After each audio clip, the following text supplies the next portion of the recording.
மிகவும் சுவையாக உள்ளது.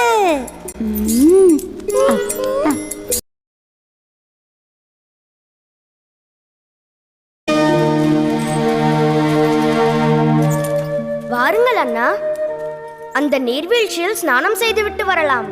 நீ செல் வடிவேலா, இன்று உணவின் அளவு சற்று அதிகமாகிவிட்டது. எனக்கு உறக்கம் வருகிறது.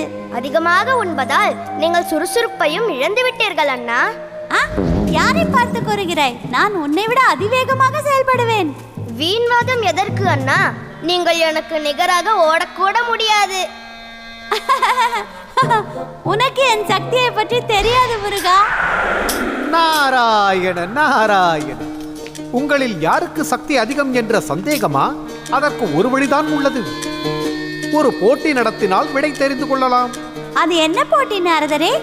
உங்கள் இருவரில் யார் முதலில் இந்த உலகத்தை 3 முறை வலம் வந்து தங்கள் பெற்றவர்களை வணங்குகிறீர்களோ அவர்கள் தான் வெற்றி பெற்றவர்களாக கருதப்படுவீர்கள். அவர்களுக்கு ஒரு ஞானப்பழமும் வழங்கப்படும். நாராயண நாராயண. இந்த உலகத்தை 3 முறை சுற்றி வருவதா? இப்போதே தலை சுற்றுகிறது பிரபு.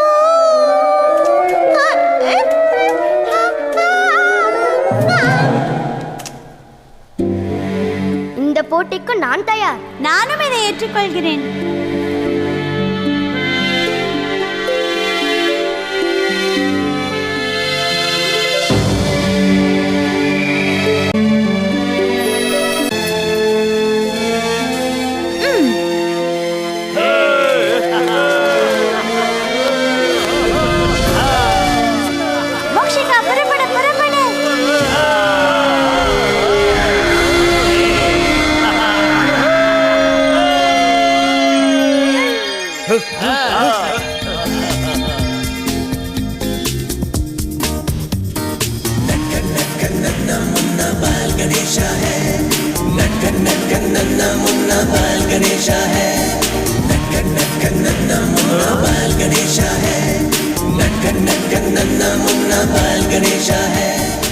நாரதரே, நான் இந்த உலகத்தை 3 முறை வலம் வந்து விட்டேன்.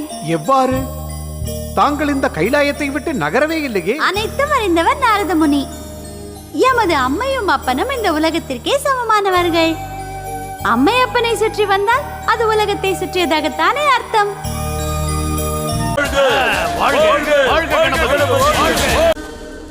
அண்ணா, நீங்கள் புறப்படவே இல்லையா? உண்மையிலேயே நீங்கள் தோல்வி அடைந்தீர்களா? இல்லை, கணபதி தங்களுக்கு முன்னரே உலகத்தை 3 முறை வலம் வந்து விட்டார். இவர் வெற்றி பெற்றதால் ஞானப்பழத்தையும் இவருக்கு வழங்கிவிட்டோம். நாராயண நாராயண. இல்லை நாரதரே, இதில் ஏதோ சூது நிறைந்திருக்கின்றது என்று நான் நினைக்கின்றேன். இதில் சூது ஏதுமில்லை கந்தா, புத்திசாலித்தனம் தான் இருக்கிறது. நாராயண நாராயண. அப்படியா அண்ணா? வென்றது நீங்கள் தான். இருந்தாலும் இது எப்படி சாத்தியம்? ஒரு சிறு யுக்தியால் தான் முருகா. புரிகிறதா? இதற்காக நீ தந்தையிடம் கோபித்துக் கொண்டு பழனி என்ற புண்ணிய ஸ்தலத்தை உருவாக்குவாய். ஆனால் உண்மையில் குன்று இருக்கும் இடமெல்லாம் இனி குமரன் இருக்கும் இடமாக மாறும்.